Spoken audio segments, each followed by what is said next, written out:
Hello, my name is Lloyd Harold Stegeman, Where were you born? Mora, Minnesota, When were you born? December 1st, 1919. So how old are you right now? 98 years old. Do you feel like you're 98? Not really, no. How old do you feel? Oh, well, I don't know. I feel like I'm still in my 60s. What branch of the military were you in during World War II? Army, in the Army. What specific units were you in? 899th Tank Destroyer Battalion. Yeah, and I was with C Company. And what was your specific role in Company C? To start with, I was a reconnaissance corporal, and I made when we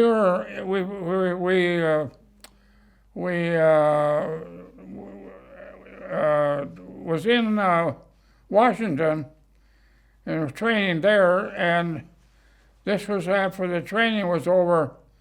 I don't really know how long, and then we were on the train going to Texas where they were building that tank destroyer building, and I was at that time I was a PFC, but on the way there I got a promotion to corporal. So that's where I made corporal, was going to. Yeah.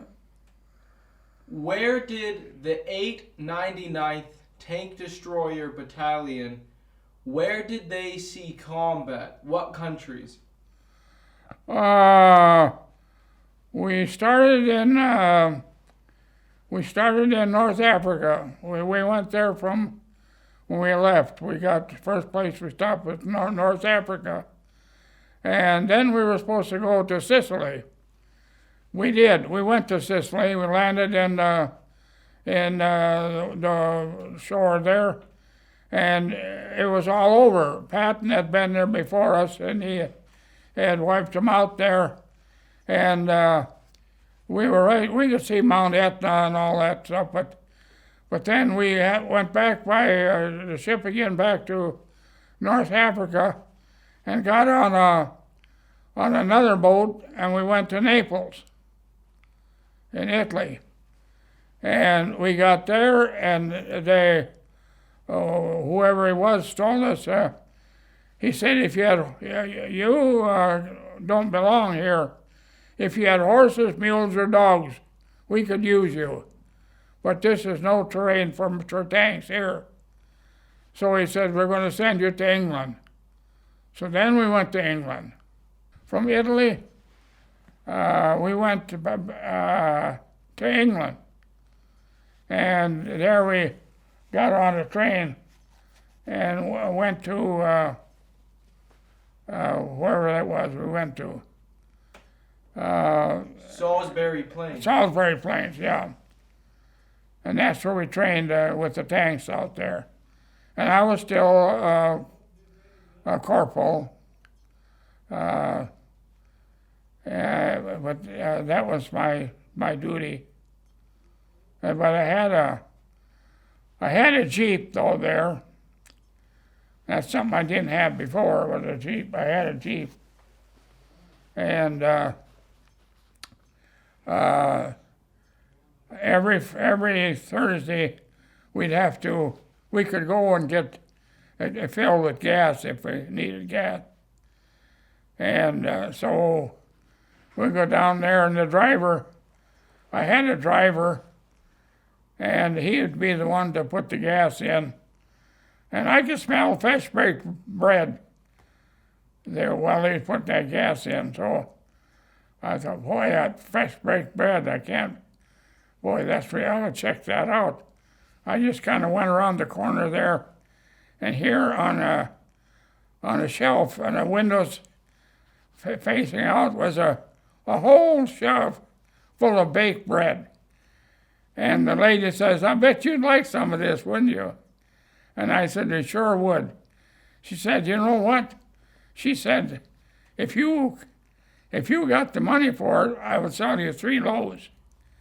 I said, I think I do have the money for it. There's 3 loaves of bread. So we got 3 loaves of fresh bread there and a tank full of gas. But that's something we never had, was fresh baked bread. Tell me about the preparation you all made for D-Day. Oh, the tanks, one of the things, the tanks had to be waterproofed. And I had to go to London to go to a course on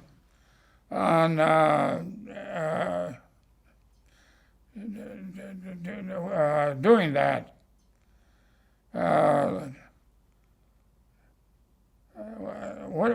Which one did I say? I went to London to waterproof them. Yeah, that's what I said. To be waterproof. And that was really nice. I liked that. It was educational. And so then the next thing was camouflage nets. And they learned me how to make camouflage nets. Now, when I get back to the company, then I would have a class. I'd have to tell them what I learned with these going to that school. And the other school we learned there was how to write a letter, and you could write a letter home and give information when you learn how to write, what to do with your letters, with your letters, and it was very interesting. But there's only a few of us that would do that. So, what do you remember about the invasion of Normandy? The days in Normandy? Just the training. Training. Tell me about what you all did during the invasion of Normandy. Well, we have to make those. Nothing we had to change about the camouflage, not the camouflage, the waterproofing. We learned that once, and that was it. And then the camouflage nets, I had a class on that. And the first day I had a full class, and then the next day, in the morning I had a full class, and then at noon I only had a half a class, and at night there hardly was enough there to dismiss. The guys, they didn't like that. They thought they would write close to the little towns up there, and they could go up there and drink beer. And so they fixed that. They got the names in the morning, and at night if they weren't there, they were in trouble. So, what do you remember about the fighting in North Africa? The fighting in North Africa? Well, we got there in the morning, and it was already going on. We were in the same area that Patton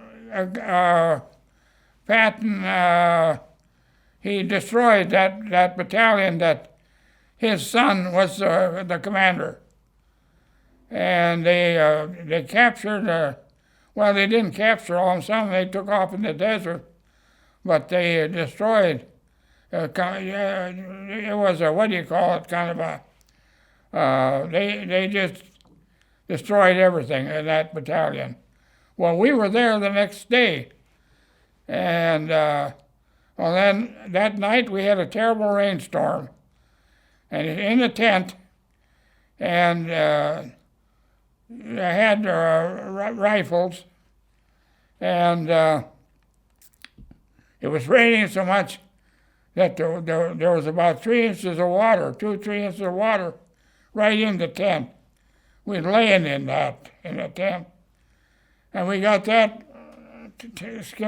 taken away, and then we had to go for combat, and that was not very far away, and so we got everything picked up, and away we went, and we got there, and the battle was already on in North Africa, and the German planes were coming over and strafing, and we had 50 calibers on the back of the Jeeps, and a 3/4 ton had 50 calibers on, and so we were using those, and they kind of quit bothering us when they found out we had those 50s.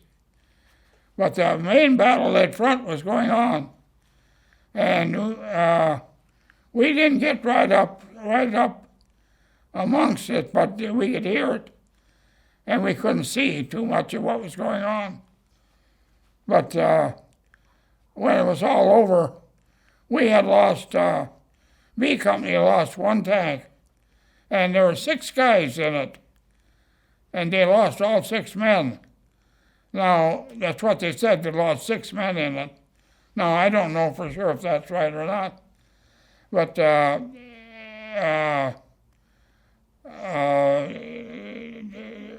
we saw that tank from where we were on the ridge there. You saw the tank getting hit? No, we didn't see it getting hit, but we saw it right after it was hit. What did it look like? Well, it looked like it was hit in, it was hit in the rear end, I think. It hit twice, I think. I don't really know for sure about that because I didn't go down there. Well, then that afternoon, when the war was all over, then all of the generals, including Patton and the German general, was all up on the ridge talking that over. And out on the desert, out there, here goes a tank across. And we was all standing there and said, why, that's a German Mark IV. And there was Briles standing there.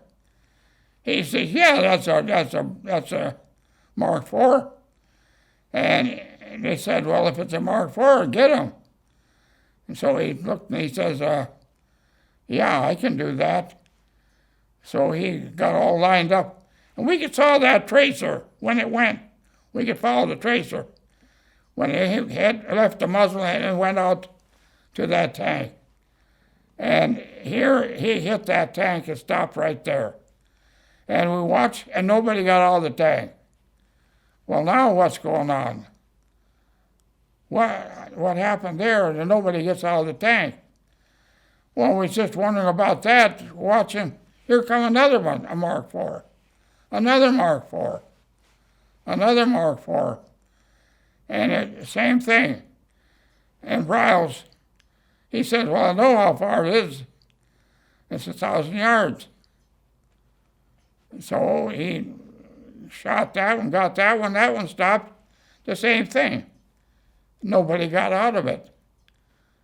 Well, here comes the third one. And so Pete said, that was his nickname, Pete. When they come, he says, if the whole works come, we'll take care of them. So he got the third one. We watched the tracer go into that one too. Well, we didn't know how long it was going to last, and here come a bigger one, but it wasn't it was a tank. It was one of the what do they call them? You use them for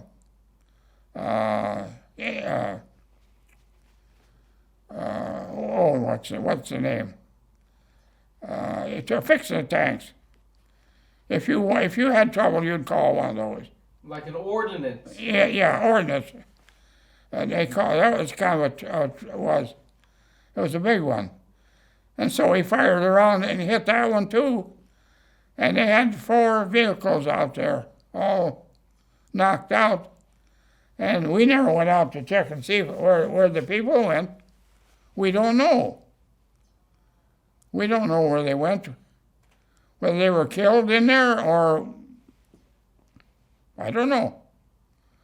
And then that night, then we was up on the ridge, and Pat was there, and he says, now, if you're going to be around here, you're going to have foxholes.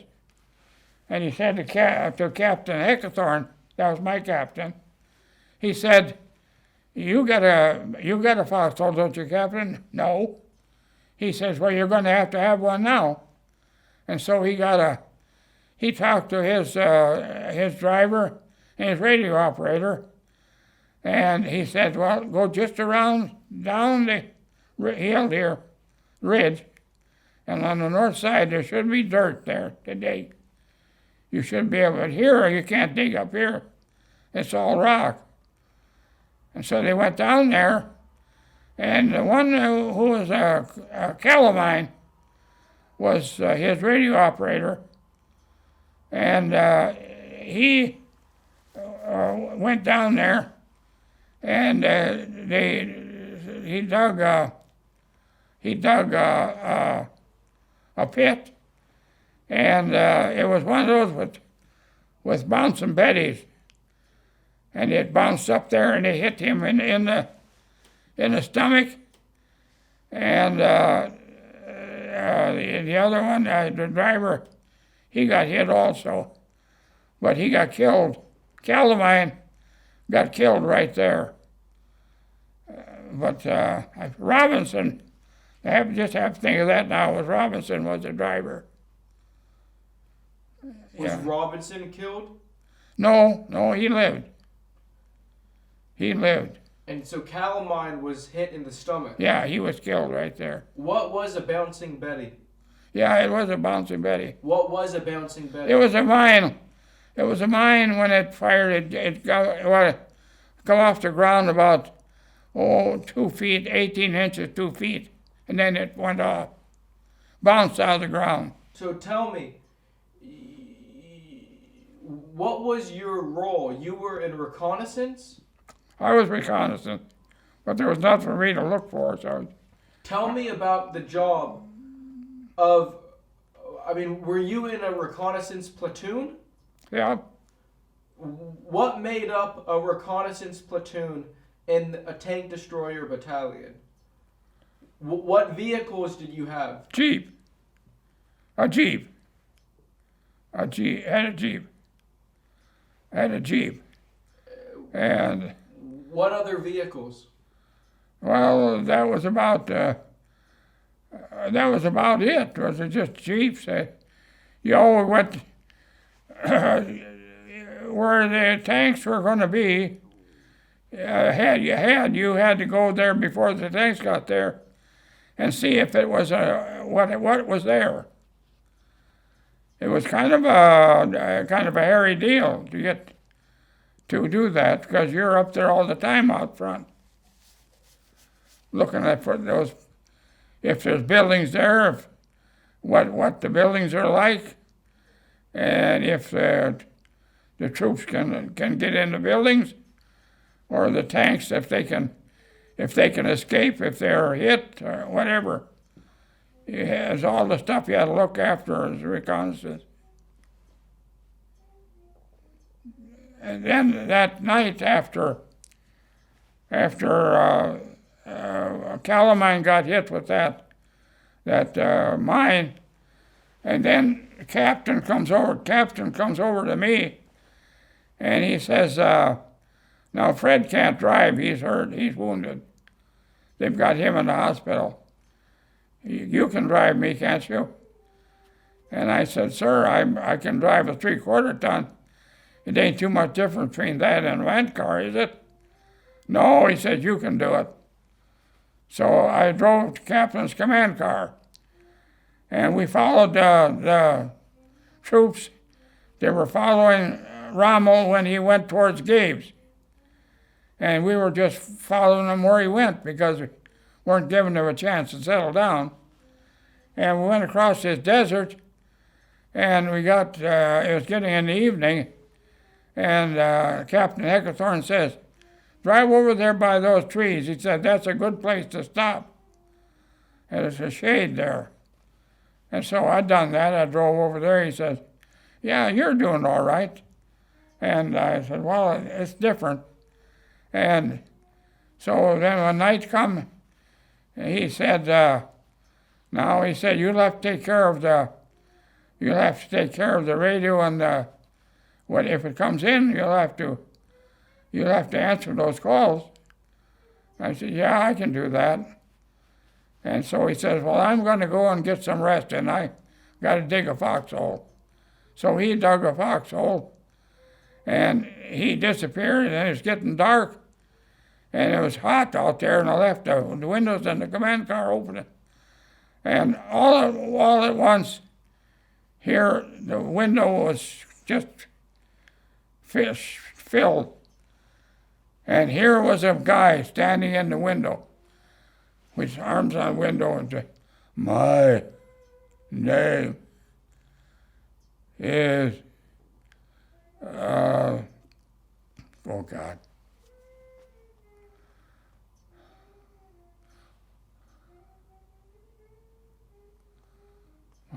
Why?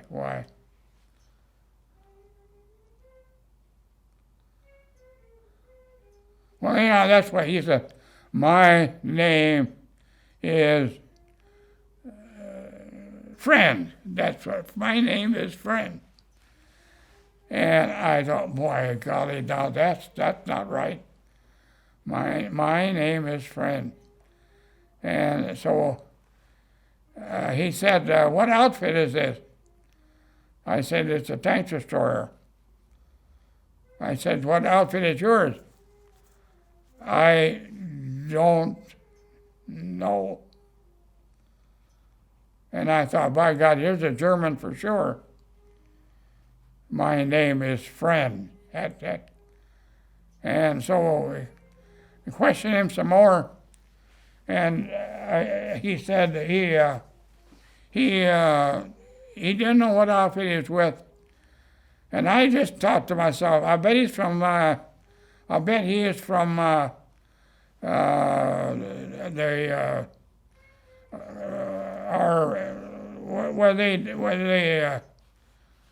they done a lot of the head of our job, reconnaissance. And I bet you he's from them. I said, did you have anybody by the name of Knight? How do you know that? How do you know that, he said. And I said, well, I know who you are now. You're from the platoon. That's where you're from. I said, now, you don't know where they are. No.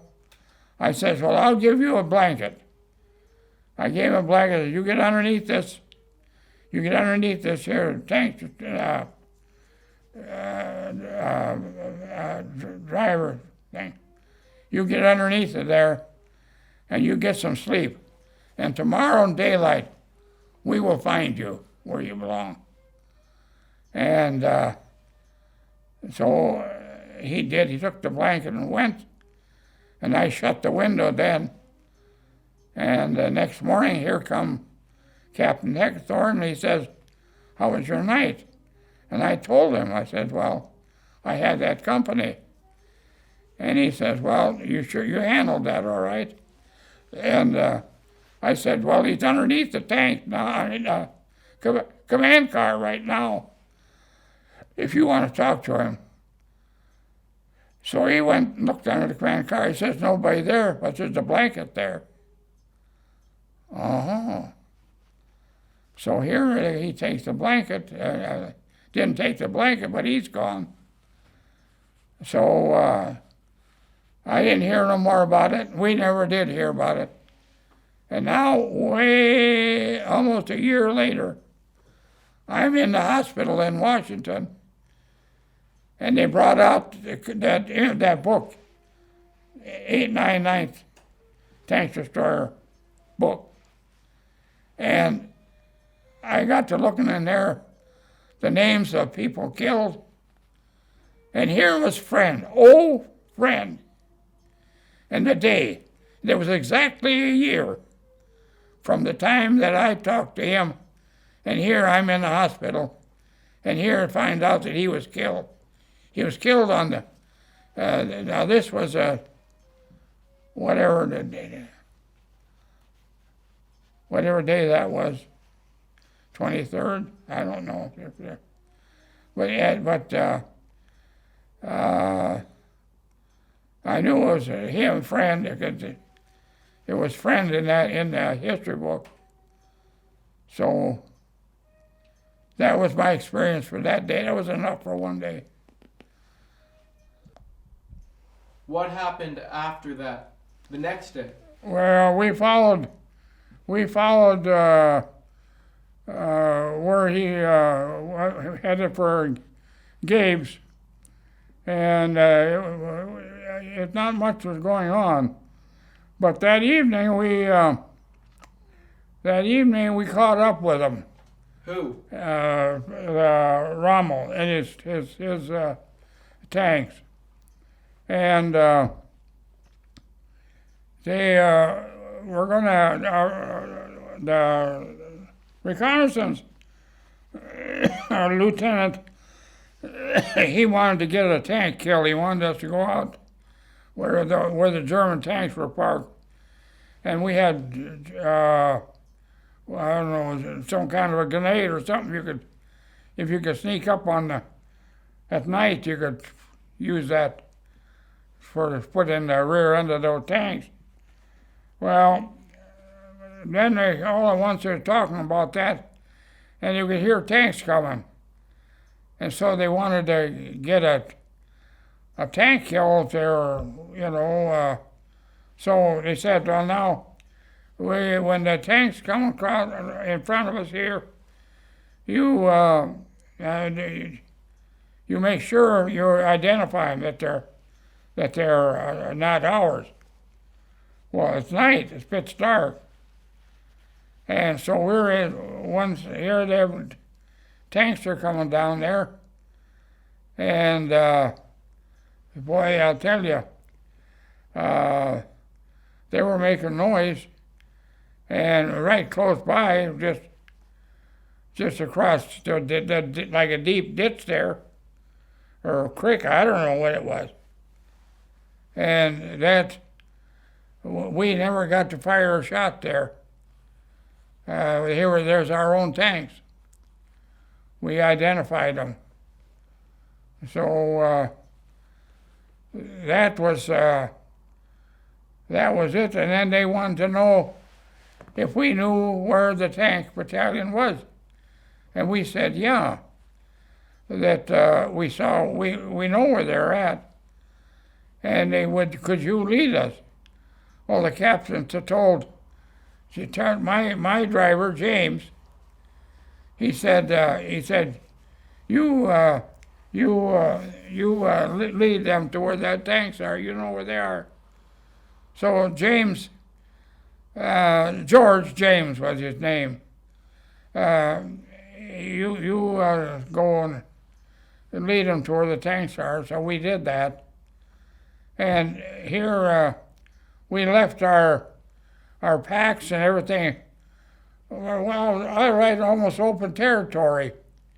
And we delivered those tanks to where they're supposed to be, and then going back, and I said, well, now you head southwest. And James said, southwest? We ain't going to go southwest, we're going to go northeast. I said, well, if you don't mind, let me out, I'll walk, you can drive, go. If you want to go northeast, you go by yourself. I want to go southwest. So he said, now wait a minute. He said, you can't always be right about this stuff. And I said, well, all right. He says, let's go a little bit farther. We went a little bit farther. We went a little bit farther, and here we get into dogs barking. Well, we knew we had got into the Arab camp. And so I knew I was right in the first place to go southwest. So I told James, I says, well, where are we going to go now? He said, I ain't saying a damn word. If we're going to go southwest now then. We went southwest, and I said, now stop this Jeep. I said, we've got to be here. We got to look where we left our blankets and stuff, or we won't have nothing. We have to look for them, if you can remember. And here we was parked right alongside of where we had left those. We stopped right there. How could it be? The good Lord had to. He was with us there. So we had blankets to cover with that night.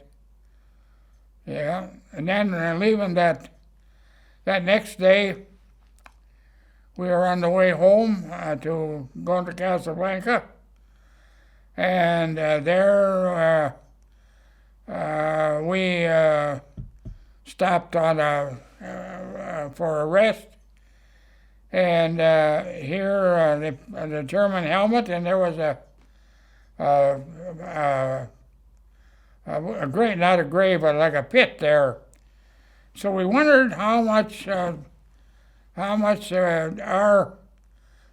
guns would do to a helmet. So we put the helmet over there, and 4 of us were lined up to fire a shot. And James, he fired the first one. My God, he fired the shot, and down he went. And here, when you hit a helmet was round, the bullet goes around like this and come right back. And hit him right over the ear, right over the ear. You could lay a finger in that hole that it made in that. He could have been killed. So that was a stop there for a while to get him to the medics, and but he was all right though. So then we got back on the road, and it wasn't long, and here we got stopped again. And here it was old Patton. And he was Patton. He says, who get those caps you're wearing? We had them kind of a knit caps that we wore underneath the helmet. It's warmer. And here he one of them was the driver. He took the hat right off of his head, and he jumped up and down on the road. It's like, God, it was really funny. And so he was going to have our company commander relieved of his command, and then the head of the whole unit was back in Texas. He was going to have them done something with too, but nothing ever happened with it. But that was enough excitement for that day. And then we go back to Casablanca. Yeah, we go back. So, when you guys came to North Africa, it was in January of 1943. Yeah. So, did you guys engage against any of the German tanks in North Africa? No, we're going back, no. No, we never did. Did you see any of the German Panzer tanks? Well, no, not really. Not really. We didn't get to see them there. What they had at Alcatraz was well, they had Panzer tanks there too, but they didn't happen to fire any out there, I guess. If they'd have fired one out there, Pete would have had them too. So you are in the reconnaissance platoon. Yeah. What is your job in the reconnaissance platoon? What are you supposed to do? Well, if there's something that they want to, where everything is going, to see if it's all right for them to go there. Kind of look things over. Roads, driveways, ditches, creeks and whatnot.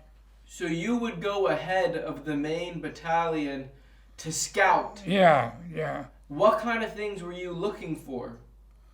Well, we were just what they told us. If there's where we're supposed to go, we didn't get much of that ahead though. It didn't work out that good. We just most of the time we were back, and they had it in on the maps. They picked a place, and then we'd go drive there where they had the map. They picked out where they were wanted to be, and then we'd check that out. How far ahead would you usually go? Oh, I don't really know. I have no idea. Really, how far ahead? 20 miles? 30? No, not that far. Probably, I would say, 10 miles, maybe 12 miles, something like that. Yeah. How many men were in the How many men were in the reconnaissance platoon? Well, just really me and a sergeant, and he more than likely he was an older fellow, and he'd done the map work, and then he'd tell me, well, you check this out, and I'll be with you. So I'd take off, and then I'd be with him. Would you go on foot, or you would go in the Jeep? Go on. Well, most of the time, we'd drive as far as you could, or right where he stopped there, and then go ahead and check it out. But would you have to go on foot? Yeah, you couldn't get the Jeep and out there. So it was just two men who would go? Or were there other men that would go with you? No, Sonny, that was it. That was it. But you had all those back there behind that if you needed extra, if it was just a job. It's just like on a road. Yeah. What weapon did you carry? Well, I had a 45, and then I had that good-for-nothing rifle. I don't even know what that was. Carbine. Carbine. Is that what it was? It was, but it wasn't worth a hoot. Why not? Well, on a windy day, it never hit a target. With the wind, the bullets would be way off if you fired. They fired them in England. The officers came and said, well, you guys are better at shots than that. What's wrong with you? And they said, well, this is a place for your officers to try out. And so they would shoot, and they said, oh, sure, you got somebody in the pit. And they know we're firing this. No, you put one of your guys down in the pit. So they did that. There were three of them there. And one of them went to the pit. The other one did the firing. And they found out how poor they were. They sent us to war with those rifles. When you were in North Africa, did the German Luftwaffe, did they ever attack you guys? Planes? Not really, no. Not any time when we were, no. Did you ever ride in the tank? Huh? Did you ever fight in a tank? Fight with it? No, I never was, not there, no.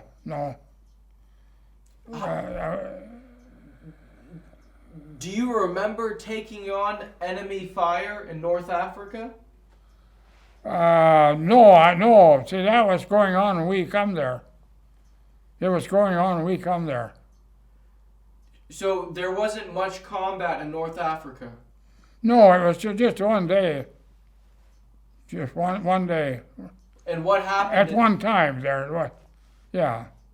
And that's where they knocked out B Company's tank. And there 6 of them were in there. Why they were in there, I don't know.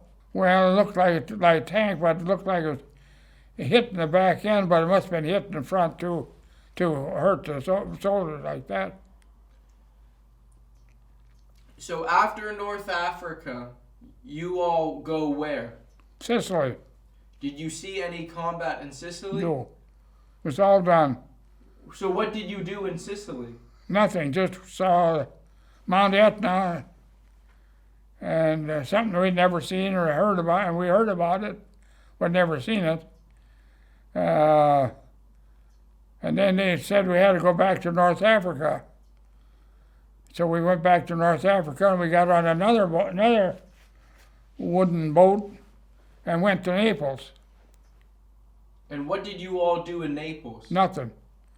He told us, Who's he? whoever he was, I don't know, some general officer or somebody. He said if you had horses, dogs, or mules, we could use you. But we can't use tanks here. There's no tank terrain. And he told us about how bad the ravines and crevices and streams and everything were in the mountains there. So he said, we're going to send you to England. So what did the terrain in Italy look like? Mountains, all mountains. All mountains. All mountains, yeah. So, did you guys see any combat in Italy? No. So, from Italy, where do you go? Went to England. And that was a metal boat, one of our new ones that I don't even know what kind it was. It was a special one. So, all of your combat mostly was in France, in Germany. Yeah. So when did you guys land on D-Day? On D-Day? Yeah. What beach did you land on? We landed on Utah Beach. And what did it look like? Well, it was just, there was a shore and a ravine, a walk kind of along the shore, and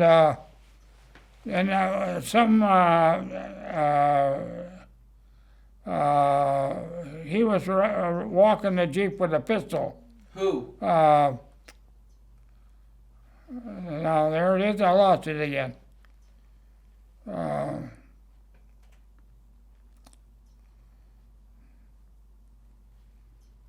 Oh, God. Well, he had a pistol, and he walked the Jeep. And then there was a few dead soldiers. There was a wall there. And there was a few dead soldiers there. And from where we were, we could see Omaha Beach from where we were. But it was awful ways. You couldn't see. Technically, you couldn't see nothing. And on that roof, there was a church there. And there were 2 dead soldiers on that roof. One was dead and the other one was alive. The one that was dead landed on some kind of I don't know, bar up there, and it went clear through him.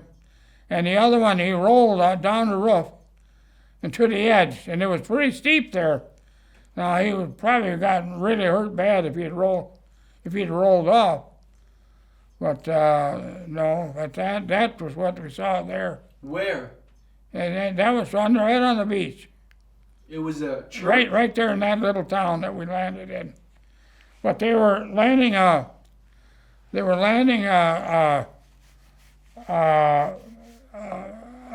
shells on the beach. and they wanted us to go and find out where they were coming from. The Germans were shelling the The beach. Germans were shelling the beach, and they wanted us to go up towards the north where the main bunch of Germans were. They wanted us to go there and see if we could find out what they're firing at. And so we took off, and we found a stone block building, and it's a pretty big, pretty long, pretty wide, kind of wide. Had a big door on it, but they all ran in the door, and they shut the door. They shut the door, and so we fired a round through the door of what do you call it? And we got in there, and here they were all Polish. They were Polish Germans that captured. And he said, well, how come you're here? And they said, we no work, we don't eat. No work, no eat. And so I was looking around in there. There was a beautiful accordion sitting over on a bench there. And I said, geez, that's a beautiful accordion. And I said, I'd like to have that. And he says, well, you can have it. Nobody here plays it. And I said, well, okay, if I can take it. He says, well, Rommel just left it yesterday. Just yesterday. And here the next day we're there. And so the accordion, I said, what about a case? He said, there is no case for it.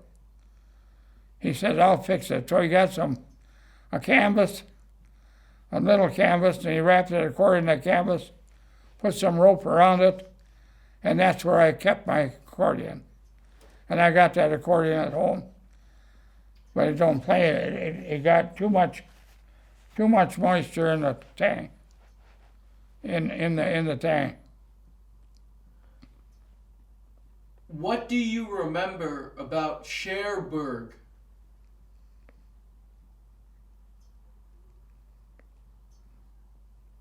Cherbourg. You guys helped capture the Cherbourg Peninsula? Yeah. Well, now I was on a reconnaissance mission across the river, and we had to have a white armband on, and if anybody walking in with you didn't have an armband, you was permitted to shoot them. We got across the river and got on the other side on the road, and it was a road there, a nice road. And we were in one ditch bank by the road, and on the other. And here, next morning, we found out the Germans were on the south side of that. They had the ditches there on the other side, but they gave up, so we went into the town more. And here was a whole place was filled with soldiers, and there was a bicycle outfit, German bicycle outfit. And they had brand new bikes. And here come a German, he was just crying his heart out. Captain Heckerthorn took him and talked to him and got him quieted down and took him up and told him he wasn't going to shoot him. And so that day we were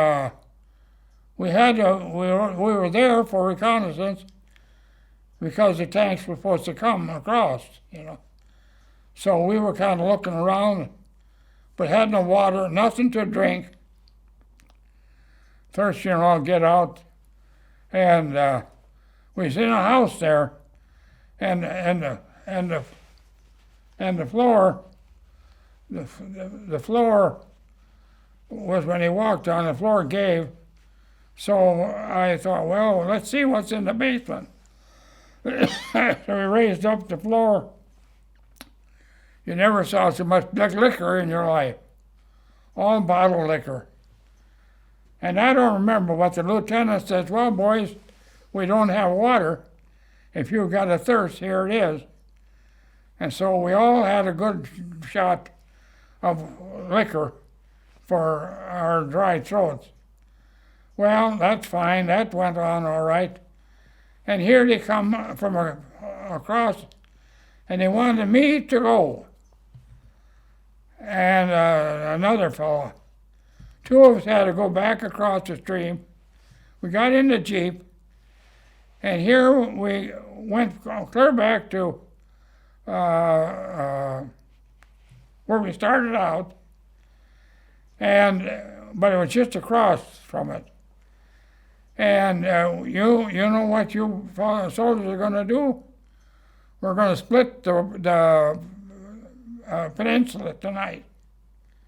We're gonna go across to Farmville.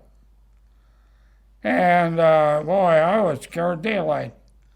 But anyhow, we got in the half track or whatever it was, and we went headed for Farmville. And there's nothing was going on at all. And we got clear to Farmville, and everything was fine.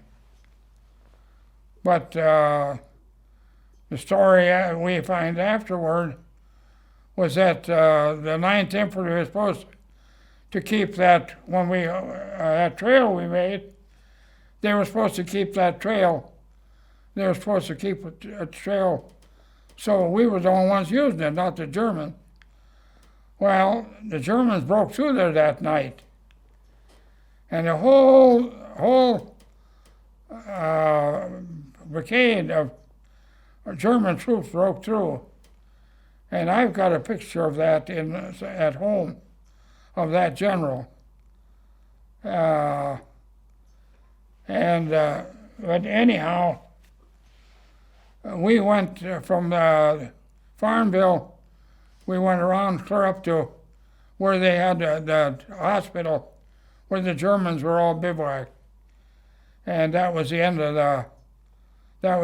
the Cherbourg Peninsula there. But the whole group of soldiers that escaped, next day, the planes were following them, and they shelled them with the planes, and they killed that German general. And I don't know what they done about the soldiers.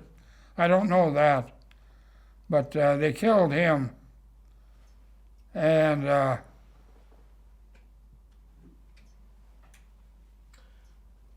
what do you remember about the hedgerows in Normandy? They were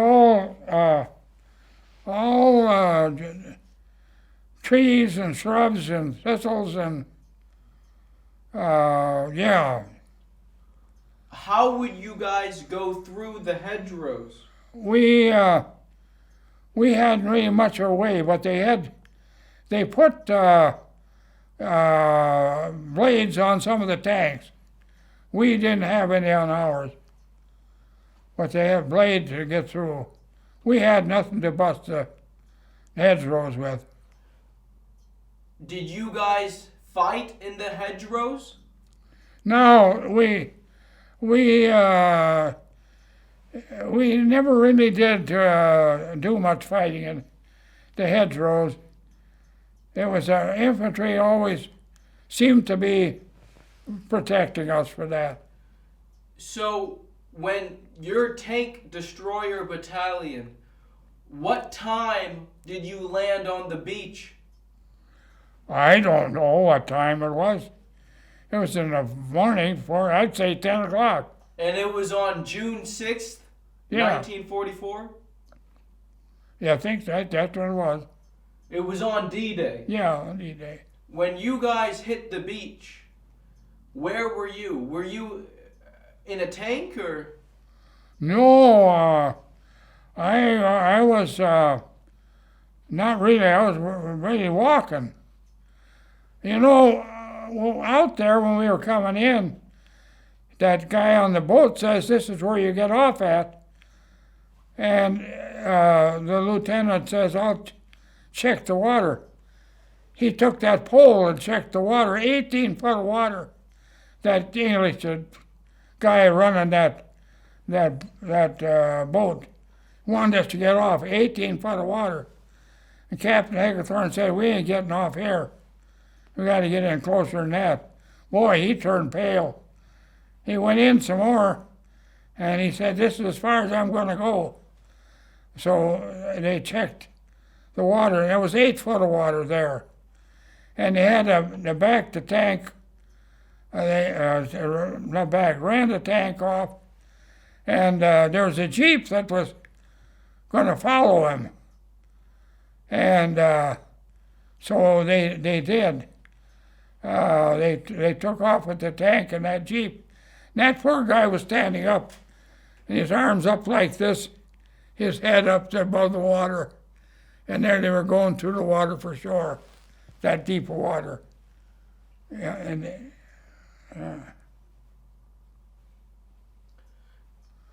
did you guys?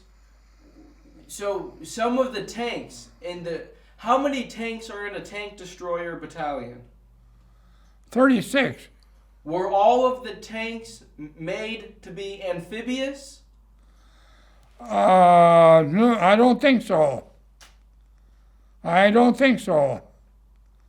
So, but did all the tanks float in the water? No, just at that time. No, they didn't. So how did you guys get the tanks off the boat onto the land? Well, that I don't know. That I don't really know. I was there with that first one they took. I was there with that first tank that was on our boat. Did you go in on a tank or no? I went in on a tank. And we had, you know what they call rations, 10-in-1 rations? Do you know what they are? Tell me. Well, the 10 rations, there's enough rations in one of those boxes for 10 men for one day. We had about 10, 11 of those boxes on the front end, and they all went in with the water. We never had nothing to eat. Say that again? Tell me about the rations. The what? What were you saying about the rations? Well, they had those 10-in-1 rations on the front of that tank that was to land. So that was just what we had to eat when we landed on the beach. Well, when they hit the water, 18 foot of water,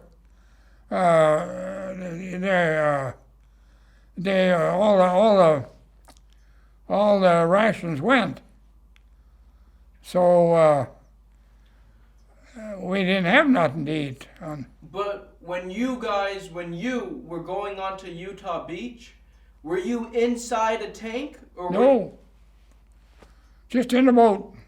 What kind of boat? A Higgins boat? Higgins boat with that,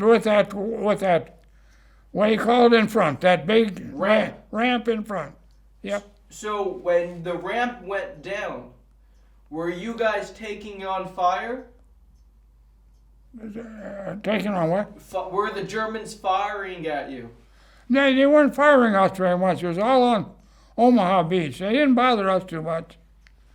We didn't get, it was pretty quiet there. So after you guys hit the beach, then what do you do?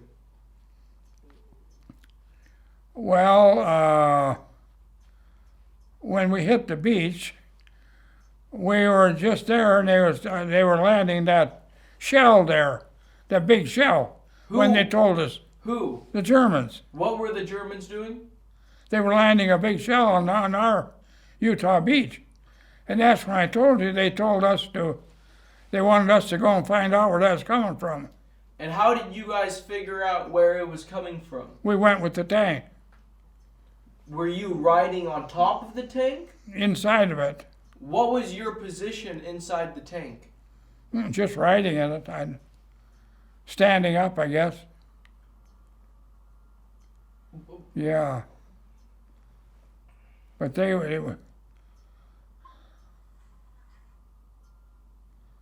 we couldn't be in the chamber because they're going to fire.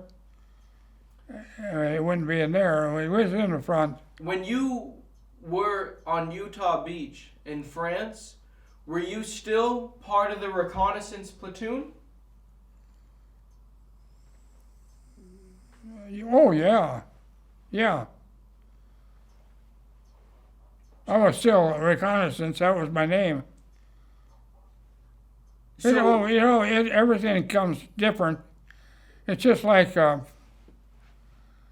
what a job there in a fire, and if the fire goes out, here you fight here, but it goes someplace else, you got to go there too.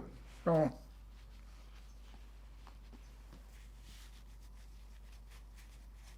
but were you in a reconnaissance position the entire war? no. Well, yeah, in a sense I was, yeah. But I was made sergeant in St. Lo, and that's when what was the big pond of water there? They had 100,000 Germans trapped in there. The Falaise Gap. That's the one, yeah. Yeah, well, drove right alongside of that. What do you remember seeing? Well, you didn't see much of nothing. You could hear the Germans in the woods just across the road and the river. They were running their vehicles, running all the fluid out of the vehicles so that if we got them, we wouldn't get that. And what else were they doing?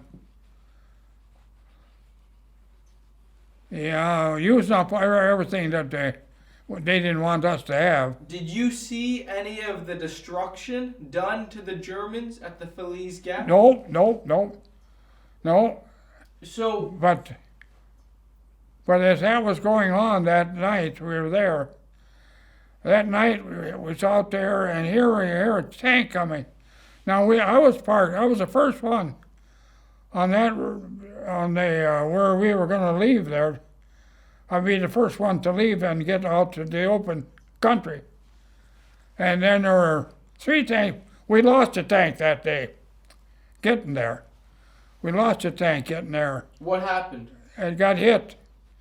And hit in the front end and killed 2 and wounded, I don't know how many were. And you know something? Every day, one of us 4 would be the lead tank. And that day, the next day I was first. I was that one day from being the first one. Well, that first guy, he got killed. Yeah, he had a tank. Killed the 2 of them. They got hit and they were in a tank. The front, the driver and the radio operator were both burnt up in the tank. They couldn't get the tank burnt out. Get it. We don't know what weapon the Germans used. We have no idea. But they hit it kind of up on the side, right where they sat. So they were killed immediately. Dobbins and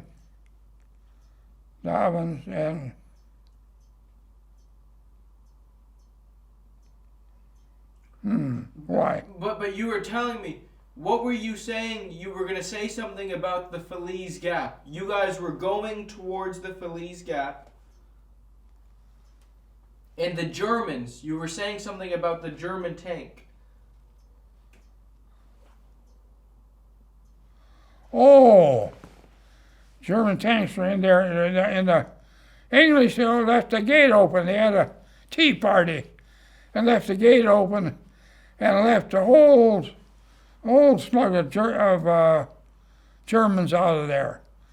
Well, we didn't know that, but on shore, where I was at, I was just outside the tank, and here you could hear a tank coming on our side from where we came from. And you could hear that tank really rumbling. And, my God, we're going to watch this. So I got right out by the edge of the road there. And here's a guy standing on the radiator of the front of that tank. And he's hollering, "Hold your fire! Hold your fire!" Well, what else could we do? We didn't know it was German till I got there. And right there, I could have reached out and touched that. I could have touched those numbers on the tank. I could have touched those on the tank. That German tank. And what could we do? We couldn't have. The gun wasn't there, we weren't in the tank to fire it. And he won valet trap, you know. He was almost sure death. They should have known that themselves. So what happened to the Germans? We don't know, but you know.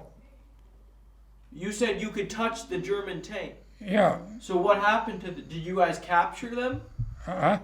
Did you capture the Germans? No, we didn't know. We weren't prepared. But I'm confused. So where did you see? Tell me that story again, but tell me what happened to the Germans. Well, the Germans were on the valet trap, and these here were out of the trap, and they came with a tank on our side of the road, where we were across the road from the valet trap, and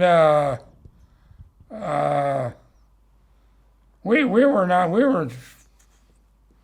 were set for the night. We were evening. We didn't expect any. We weren't looking for anything. Only we weren't supposed to let them come across the road. That was one of the things.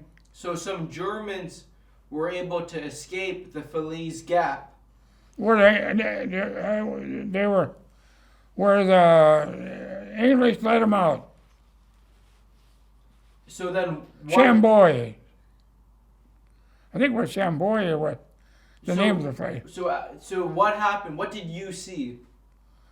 Well, after this here tank guy went through the hollering, "Hold your fire," we were just like, we should have done something, but what?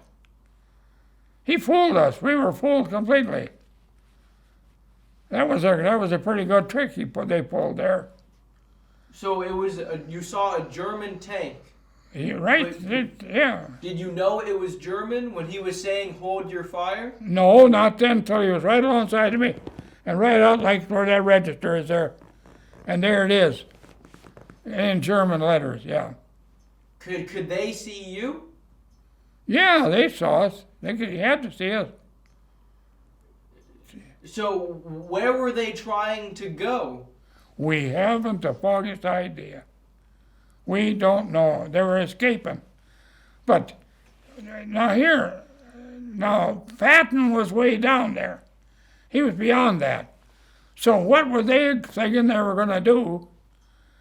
We didn't worry about it because sooner or later they were going to run out of fuel, and they were going to get taken anyhow because Patton was way ahead of them. Not Patton, Rommel.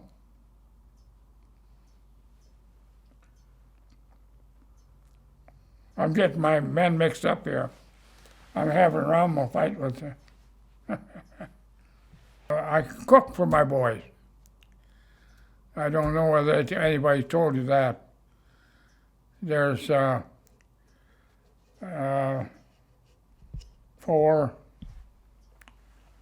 six of us, lieutenant too.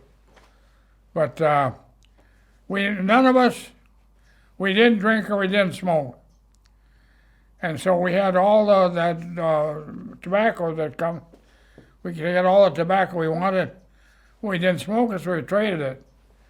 We traded it for potatoes and onions and eggs and yeah. And so that's what we done with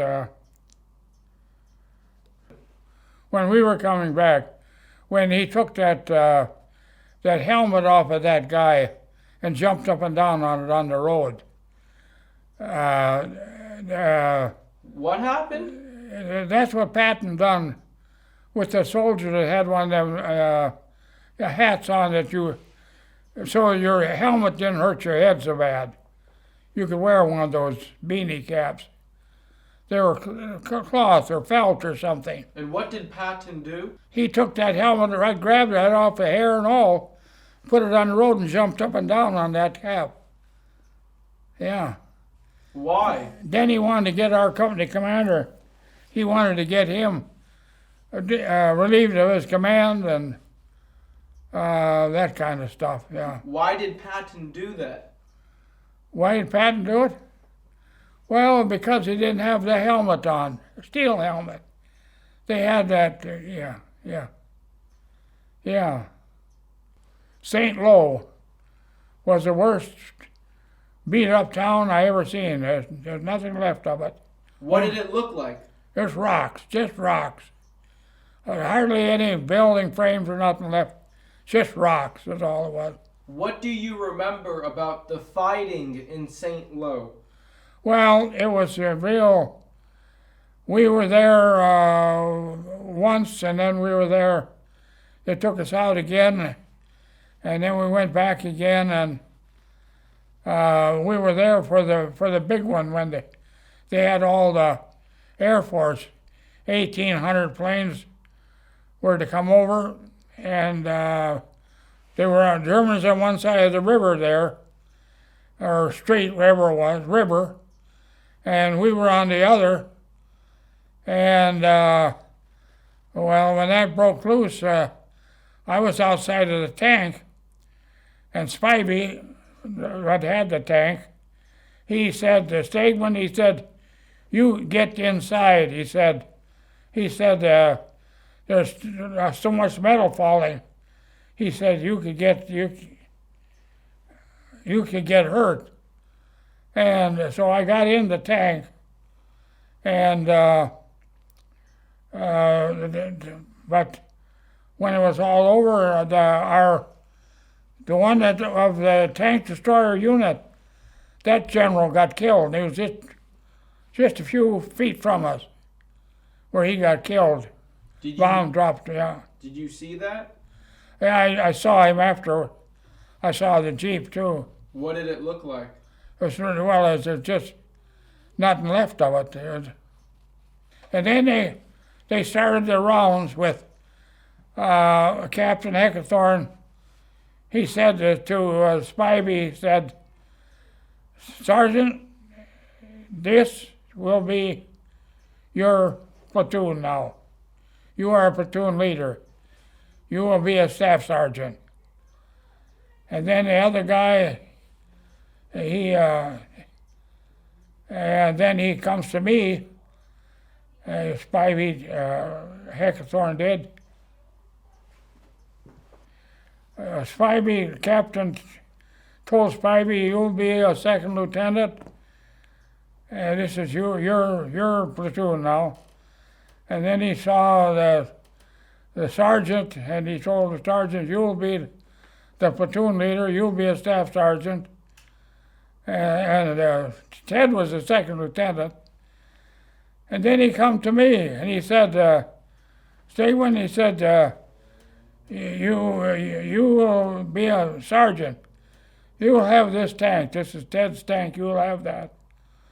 And I said, You can handle that, can't you? I says, oh, geez, I don't know. And there was, I think it was, what's his name? Not Eisenhower, the other one. Oh, God. Anyhow, he said, son, you can handle that. So I made sergeant there. And tell me about your role as a sergeant.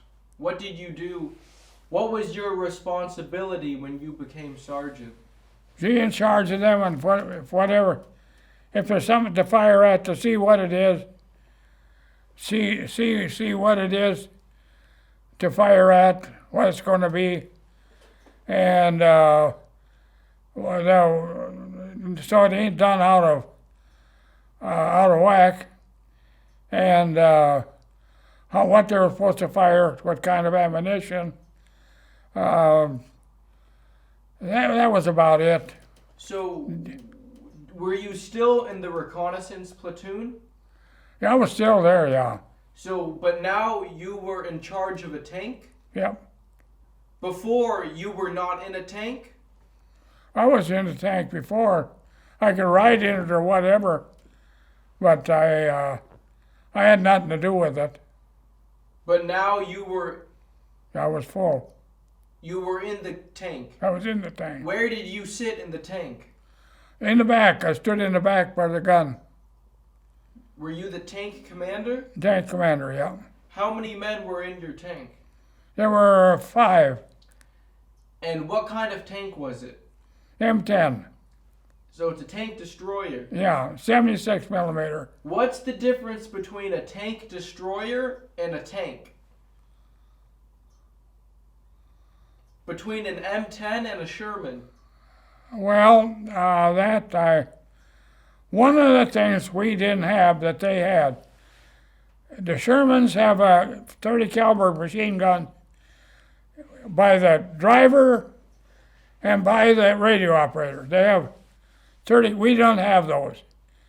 And we run in places where we needed some small arms fire.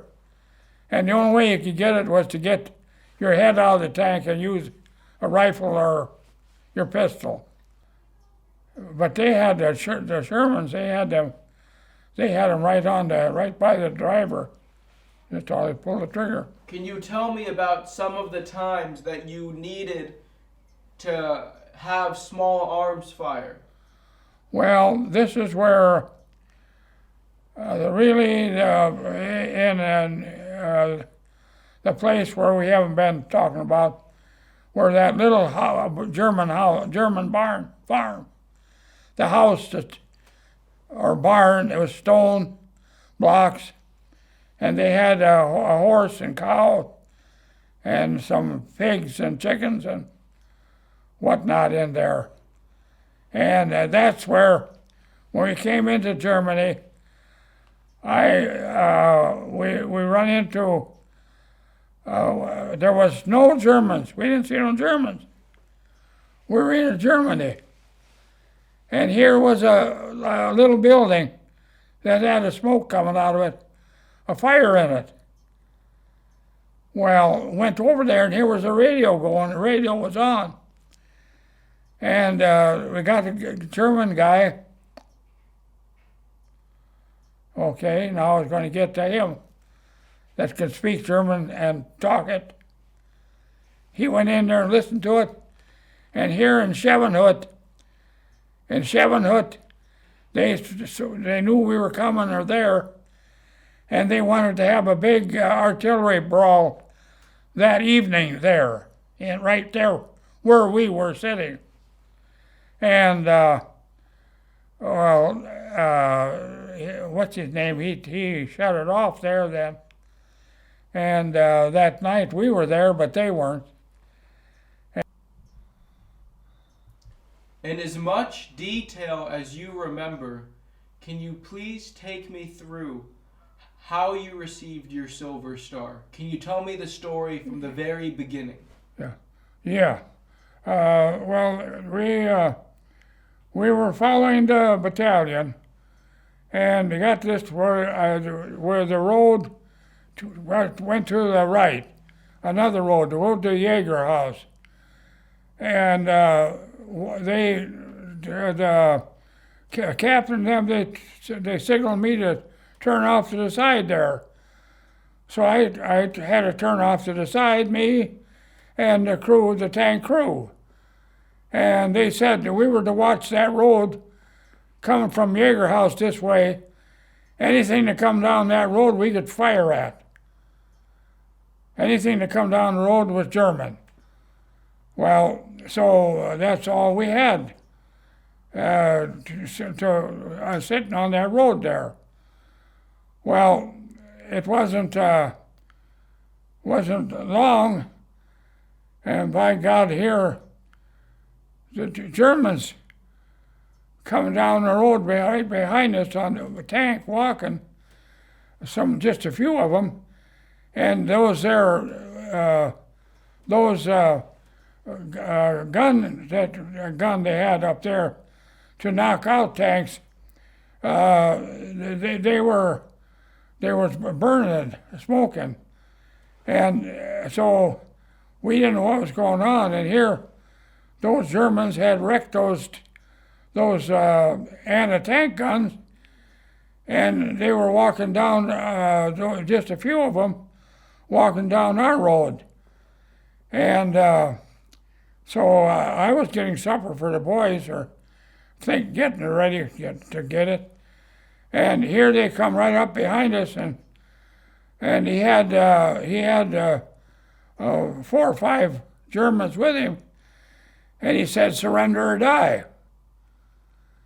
And they looked at me from I was over there behind the tank getting the spuds ready, and I said, "We ain't going to surrender.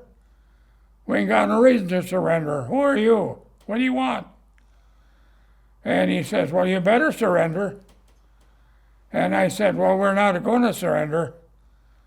And so they said, "Well, we'll find out about this." So then they left.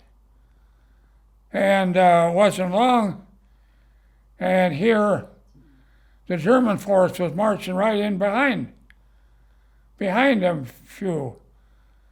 And my God, it was a big force. And they went down, and our troop was just going down the road, and they said they were going to bivouac for the night. So they weren't going no place, and we were just to watch that road, so nothing came in behind them. So we watched the road, and nothing happened, and by golly, when all them German troops went down there, we knew that they would walk in on them when they're sleeping. They would capture or kill the whole work. It'd be an awful mess. So I knew I had to say something to warn them somehow. And I knew I couldn't walk up there. I knew I couldn't do that. I didn't know what to say. So I thought, well, we could surrender and leave the tank. We could do that. It was a brand new tank with all full of ammunition and fuel. I didn't want to do that either. I didn't know what to say, so I said, "I'll take a little walk here. I've got to think this out, what to do." I didn't go very far, and I said, "Sir, I just don't know. I'm sorry. I don't know what to say to pray. What do I ask for?" And I didn't take many more steps, and I hear, "The Lord is my shepherd. I shall not want. He leadeth me beside the still water." I knew I was safe. I just stopped right there, and I said, "I'm going to find out where them German troops went to." So I took off up to the road where the tank what do you call them, were knocked out, and I followed down where the ours went down the road, and I come to them almost immediately, and they were off to the side, had little fires going, and they were talking. They fixing a meal for the night, and I heard them about marching, and then they march here, getting them lined up and march here, and enough German just to get by. And I thought, my God, if they get into our troops and they're all sleeping, they'll all get killed. So I ran back to the tank, and I had my radio operator call and tell them that they're going to have company that they didn't want immediately. And when they come, there was between 800 or 1,000 of them, and they either killed or captured the whole works from our group. Either killed or captured the whole group. And that's where I got the Silver Star. What did you get the Silver Star for? For my mind, using my mind to think of what to do.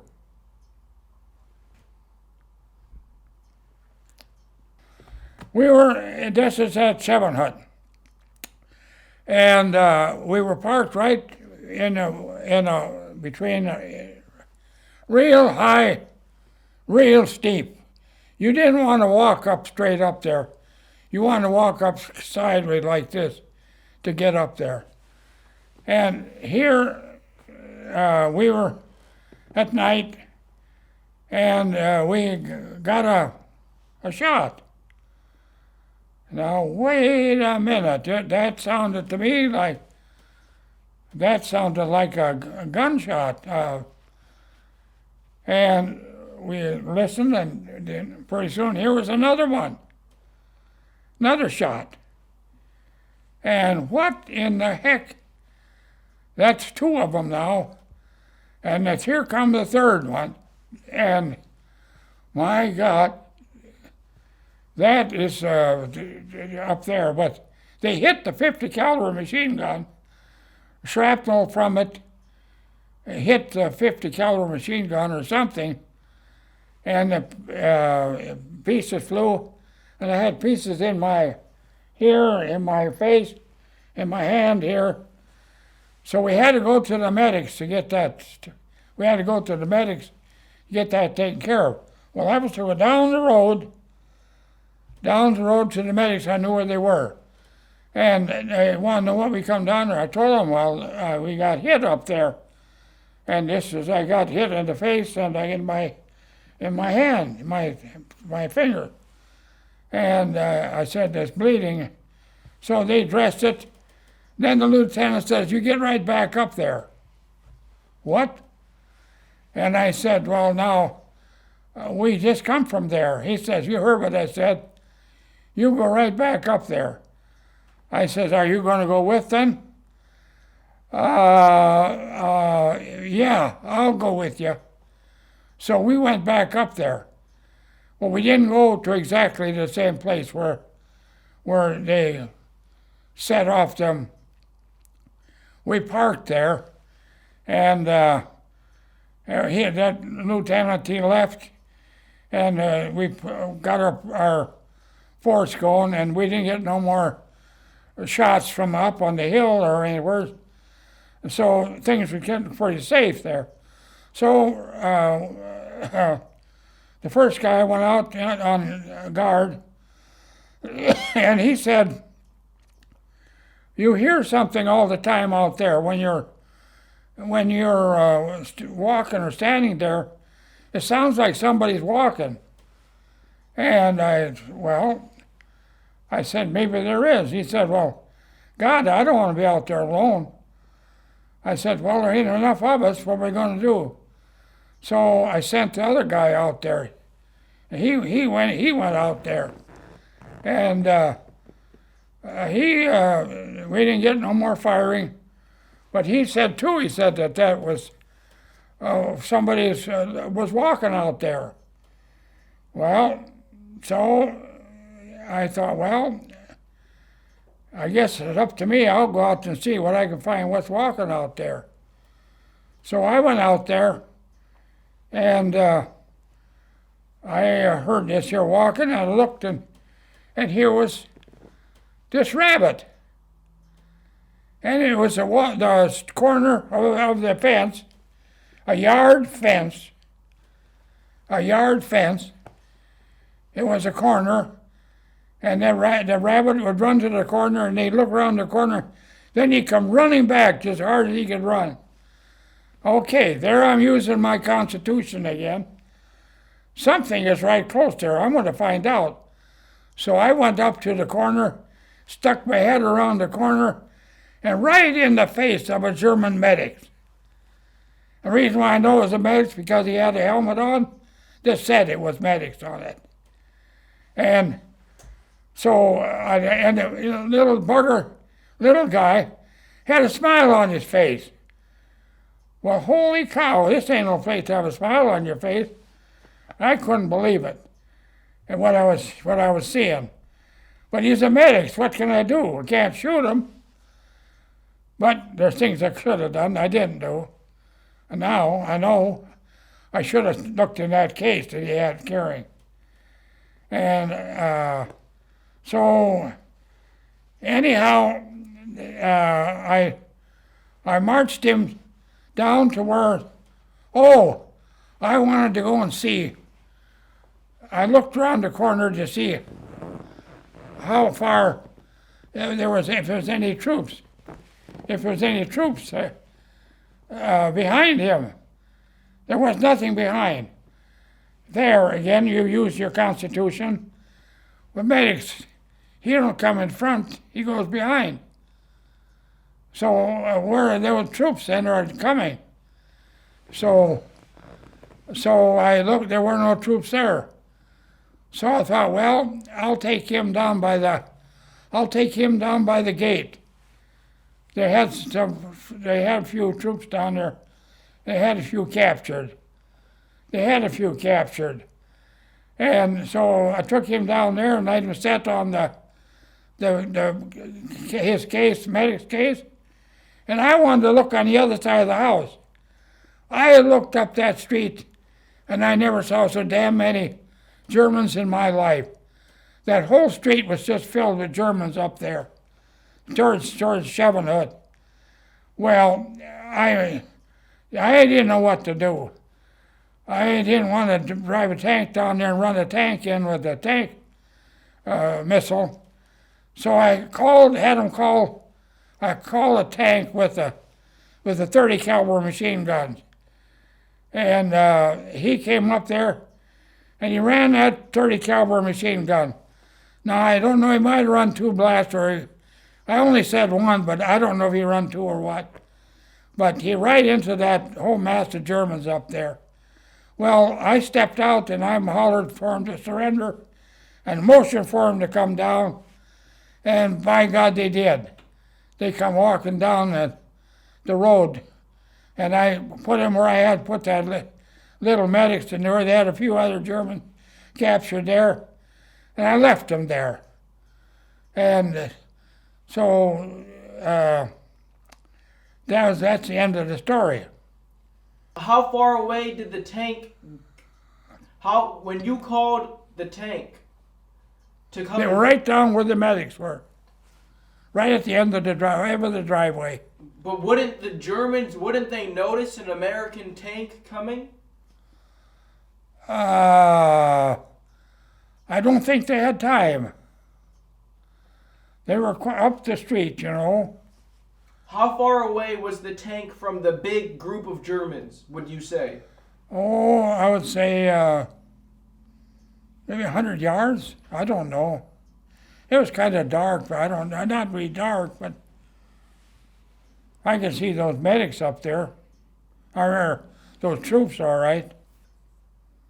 What do you remember about the French city Saint-Jean-de-Day? They were one of the biggest tank battles we had. What do you remember about that tank battle? That was when the Germans were going to chase us back to the port. And we were out there. We knew they were going to come.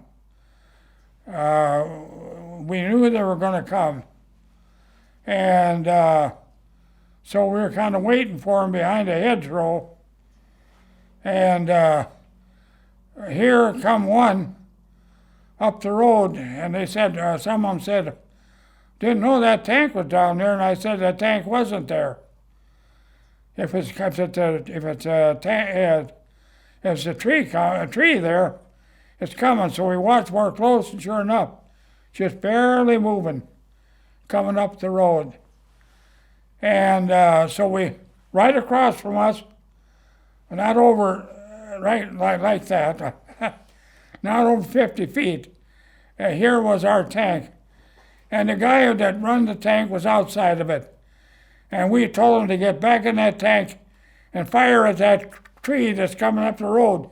That's a German tank. Well, he hadn't any more than fired than they fired, and they knocked out that tank, his tank. He hit it right in the front where you drive it, and where you look out that light. He hit it right there. Hit him right here. Hit him right through here. Through the back into the tank, and through the motors and on the road, the projectile laid on the road, that German tank. But he knocked out that German tank with his. And that tank, nobody got out of it. But we don't know about that. And Pete, now Briles, he went down there. He had that damn machine pistol he'd got. He ran down there up on the tank, opened the hatches, looked down in, and then opened it up wide, that pistol they're shooting. If there's any live ones in there, they were dead. Yeah, that was the end of that was the end of the story. There was Briles' tank. He was outside of it.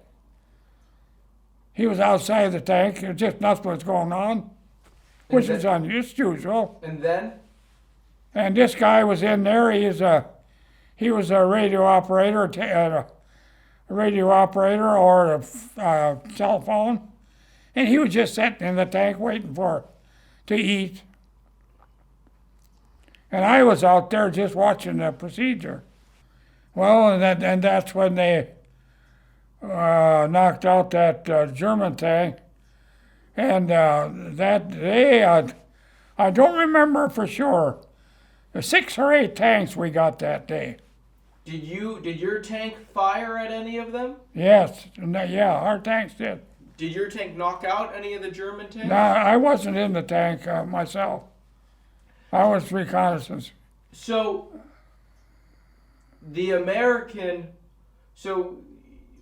who told the American tank to fire at the German tank? Did you say that, or did Briles? The what now? Who told the American to fire at the German? The German tank was coming. Oh, we did. All the officer. All the officers and everything were watching this show. Behind the hedgerow.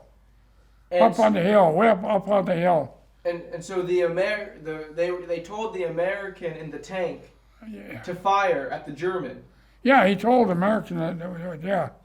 Because that German was, well, we didn't see that there. He had a tree down there before.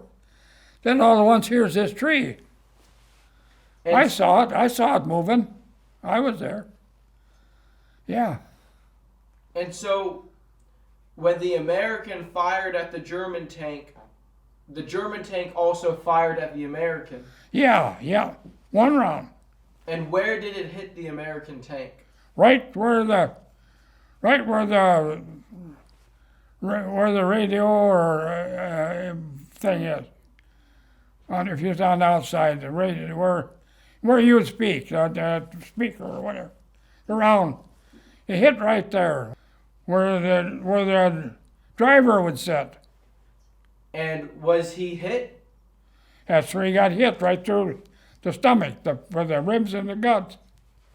And what happened to him? Well, he gets killed right there, and the shells went through everything through the back wall of the tank, through the motors, and on the ground, 8-10 feet behind the tank. The projectile lay. Say that again? The projectile, that German projectile, laid 8-10 feet behind our tank. Was he the only American in the tank? No, the other one's there, but it's just one of those things where it was in a hedgerow and breakfast was coming or something like that, see? And they were all out. That guy was the only one in the tank. He was the only one in the tank. Yeah, So no one else was killed. Just him. just him.